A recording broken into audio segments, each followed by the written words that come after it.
नमस्कार, welcome to career 247। मैं हूं प्रशांत धवन। नाउ आज से पहले मैंने ऐसे दृश्य कभी नहीं देखे। ये ट्रम्प की वीडियो देखिए जहां पर ट्रम्प इंटरनेशनल मीडिया के सामने गालियां दे रहे हैं क्योंकि इजराइल और ईरान दोनों इनकी बात नहीं सुन रहे। ट्रम्प के सीज फायर की इज्जत कोई नहीं कर रहा। नाउ ये 20 सेकंड की क्लिप है, इसका लास्ट पार्ट देखिएगा। I'm really unhappy if Israel's going out this morning because the one rocket that didn't land, that was shot, perhaps by mistake, that didn't land. I'm not happy about that. You know what? We basically have two countries that have been fighting so long and so hard that they don't know what they're doing. Do you understand that? वाह, I mean ये दिखाता है कि Donald Trump आज के समय कितने frustrated हैं और ये जेन्युइनली फील कर रहे हैं कि इनके पास पावर बहुत कम है। इजराइल और ईरान इनकी बात सुन नहीं रहे और इसलिए मीडिया के सामने पहली बार मैंने देखा है किसी यूएस प्रेसिडेंट को ऐसे अभद्र भाषा का यूज करते हुए कि ईरान और Israel they do not know what the F they are doing. और अगर यहाँ पे आप सोच रहे हैं कि ये अजीब है तो डोनाल्ड ट्रंप की ट्वीट्स देखिए पिछले कुछ घंटों की। लिटरली चीख चीख कर कैप्स लॉक में ये टाइप कर रहे हैं, Israel do not drop those bombs, bombs मत गिर देना। If you do it is a major violation, bring your pilots home now. जैसे मतलब अपने छोटे से बच्चे से बात कर रहे हैं कि पायलट्स वापस लेके आ जाओ, क्योंकि इजराइल और ईरान दोनों डोनाल्ड ट्रंप के सीज फायर को बिल्कुल नहीं मान रहे। मैंने आपको आज सुबह की वीडियो में बताया था कि ट्रंप के सीज फायर अनाउंस करने के बाद भी ईरान ने बहुत सारे मिसाइल गिरे हैं इजराइल पर और अब इजराइल उसका जवाब दे रहा है। ट्रंप बार बार कह रहे हैं इजराइल को कि इजराइल, आई मीन आप लैंग्वेज देखिए, डेस्परेशन देखिए प्रेसिडेंट ऑफ यूएस की, Israel don't drop those bombs. और इससे पहले आप देखोगे कॉन्स्टेंटली ये चीज टाइप कर रहे हैं, सीज फायर हो चुका है, cease fire is in effect, please do not violate. जैसे कोई क्लास का मॉनिटर है, क्लास बहुत शरारती है और कोई उसकी बात सुन नहीं रहा आज के समय। और अभी जब मैं वीडियो रिकॉर्ड कर रहा हूं अभी भी लगातार न्यूज आ रही है कि इजराइल तेहरान में अच्छे से बॉम्बिंग कर रहा है अपने फाइटर जेट से। नाउ क्वेश्चन यहां पर ये आता है, मगर सिचुएशन इतनी खराब क्यों हो गई है कि अब सीज फायर अनाउंस करके भी ये दोनों लगातार लड़ रहे हैं। देखिए दो चीजें हैं यहां पर। पहला तो ये, आखिरी मुक्का कौन मारेगा ना, ये डिसाइड हो नहीं पा रहा। ईरान ने कोशिश करी कि सीज फायर के बाद भी कुछ मिसाइल ये यहां पर गिर दे और उसके बाद ईरान जिस तरीके से पाकिस्तान ने किया था एक विक्ट्री परेड करने वाला था, क्योंकि ईरान तो देखिए अपने लोगों को ये कहेगा हमने झेल लिया, ये इतना बड़ा प्रेशर हम पे आया था, इजराइल यूएस की मदद से, यूएस खुद हम पे बॉम्बिंग कर रहे हैं, हम पे लगातार ये लोग अटैक कर रहे हैं, तब भी ईरान ने ये सब झेल लिया। ईरान तो देखिए इसको सेलिब्रेट करेगा और दुनिया को बोलेगा कि देखो यूएस प्रेसिडेंट कहते थे कि ये ईरान में रेजिम चेंज करेंगे, ये रेजिम चेंज भी नहीं कर पाए। क्योंकि याद रखिएगा इजराइल और यूएसए का जो अल्टीमेट ऑब्जेक्टिव था ईरान में, ये बात ट्रंप खुद कह चुके हैं, इजराइल कह चुका है काफी बार, वो था ईरान में रेजिम चेंज करवाना। एग्जाम्पल के लिए मैं आपको बताता हूं, यही पाकिस्तान था, यहां पे जब इमरान खान था ये यूएसए के अगेंस्ट स्टेटमेंट देता था।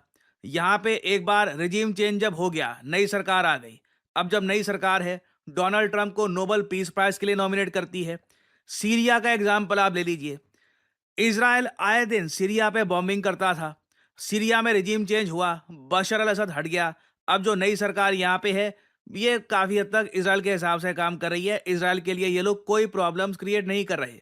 तो इजराइल और यूएस जानते हैं कि ईरान को डिस्ट्रॉय करना पॉसिबल है नहीं, ये आप एक कंट्री को कैसे डिस्ट्रॉय करोगे।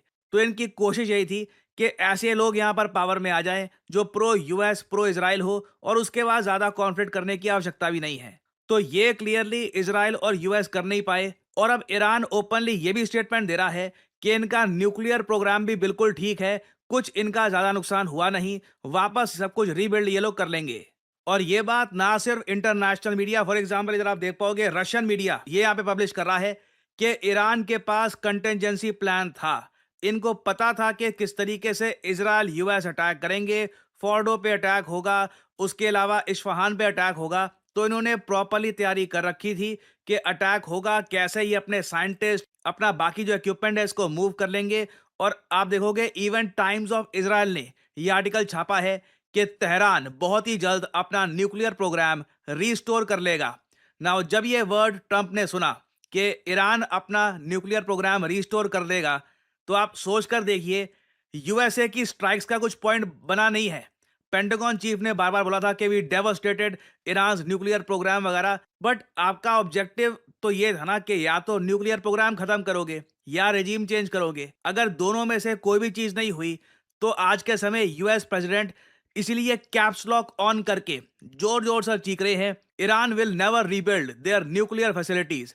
अब ये बात तो ये कह रहे हैं, ईरान तो कुछ और कह रहा है। ईरान तो कह रहा है कि बहुत आराम से हम रीस्टोर कर लेंगे अपना न्यूक्लियर प्रोग्राम। हाँ, इनके साइंटिस्ट मारे गए हैं। मुझे वैसे एक बात ये भी बोलनी पड़ेगी, ईरान के मीडिया ने बार बार एक बात लिखी है कि ईरान के जो न्यूक्लियर साइंटिस्ट जो ईरान की वेरियस लोकेशंस में थे, इनका एड्रेस, इनकी जानकारी लीक कैसे हो गई। तो ईरान का मीडिया क्लेम कर रहा है कि आईएईए का जो डेटा है वो कहीं ना कहीं से लीक हो गया होगा, इजराइल के हाथ लग गया होगा। और आईएईए को आपको बताना होता है कि ये आपके न्यूक्लियर साइंटिस्ट हैं, ये इस चीज पे काम कर रहे हैं, इस चीज पे काम कर रहे हैं। तो उसके बाद एक बार को मोसाद को पता लग गया कि ये है ईरान के न्यूक्लियर साइंटिस्ट, तो इन्होंने ग्राउंड लेवल पर असैसिनेशन करनी शुरू कर दी थी और इनके 14 न्यूक्लियर साइंटिस्ट मारे गए। इंडिया में भी इंटरेस्टिंगली देखिए, मैं आपको बता दूं, भारत के भी बहुत सारे nuclear scientist in the past मारे गए हैं। और परहैप्स ईरान का केस देखकर हमें भी कुछ सीखना चाहिए। ऑल्दो हमारा न्यूक्लियर बॉम्ब बन चुका है, बट स्टिल जो ईरान के साथ हुआ है ना,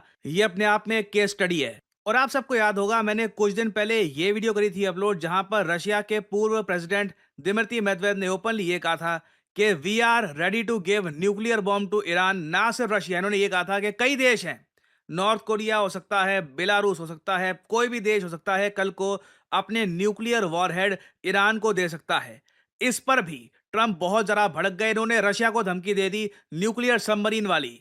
इधर यहां पे आप देख पाओगे डोनाल्ड ट्रंप की ट्वीट है, ये रशिया के फॉर्मर प्रेसिडेंट दिमित्री मेदवेदेव के रिस्पॉन्स में कह रहे हैं कि क्या मैंने सही सुना कि जो एन वर्ड है न्यूक्लियर, इसको कैजुअली ये यूज कर रहे हैं। और क्या सच में कह रहे हैं कि other countries would supply nuclear warheads to Iran? क्या ये सच है?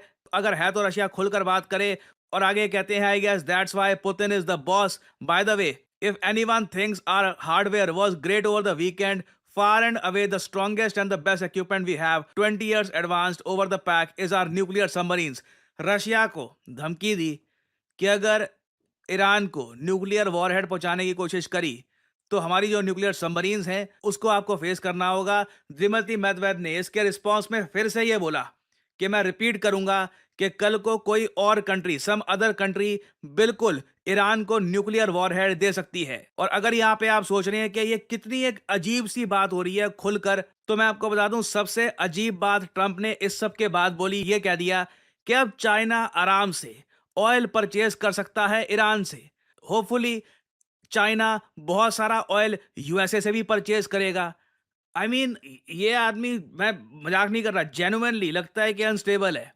क्योंकि लिटरली यूएसए ने पूरी दुनिया को धमकी दी है कि कोई ईरान से ऑयल परचेज नहीं करेगा, नहीं तो ये सैंक्शन लगा देंगे। अब ये खुद ही कह रहे हैं कि चाइना अब आराम से ईरान से ऑयल परचेज कर सकता है, उम्मीद है हमसे भी करेगा। सो अगेन, काफी बार ये जो चीजें बोलते हैं, it doesn't even make any sense whatsoever. और अगर यहाँ पे आप सोच रहे हैं कि ट्रंप ठीक है, अगर ऐसी बातें बोलते रहते हैं तो इससे हमें क्या प्रॉब्लम, ये तो अमेरिकन की प्रॉब्लम है ना। नहीं, देखिए, दुनिया को प्रॉब्लम है, क्योंकि US president is the most powerful man in the world.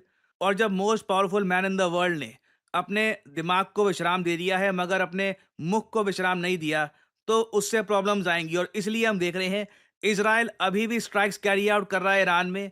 मैं सरप्राइज नहीं होऊंगा ईरान इसके रिस्पॉन्स में कहे कि हम एक बार और मारेंगे, इजराइल कहे कि हम एक बार और मारेंगे, फिर वही सीज फायर पीछे छूट जाएगा। तो होपफुली मैं उम्मीद करता हूं कि फाइनली ये कॉन्फ्लिक्ट खत्म हो, क्योंकि अभी भी the world is on the as.